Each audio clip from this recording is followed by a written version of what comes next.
నమస్తే అండి, welcome to Ramanamma garden. మా మిద్దె తోటలోకి వచ్చండి వామ కొంచెం కోసుకుందాం బజ్జీలకి.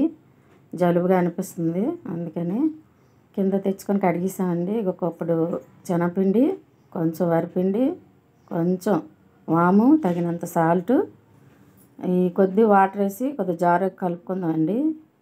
వామకు బజ్జీలు మంచిదండి, కషాయం కూడా పెట్టుకొని తాగుతారు జలుబుకి. కర్పూరవల్లి కూడా అంటారు ఈ మొక్కని. చాలా ఔషధాలు ఉన్న మొక్క అండి ఇది. కారం కొద్దిగా వేసుకొని కలుపుకుందామండి. నూనె పోసుకుందామండి కళాయిలో. రెండు వేడెక్కింది, బజ్జీలు వేసిద్దామండి.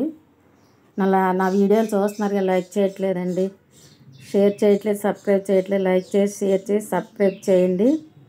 బజ్జీలు అయిపోయాయండి, తీసిద్దాము. ఒక ప్లేట్లో పెట్టేసుకుందామండి ఇవన్నీ.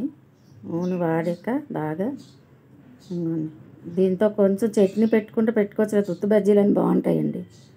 నచ్చిన వాళ్ళు చట్నీతో తినచ్చు, లేదంటే ఉత్తి అయినా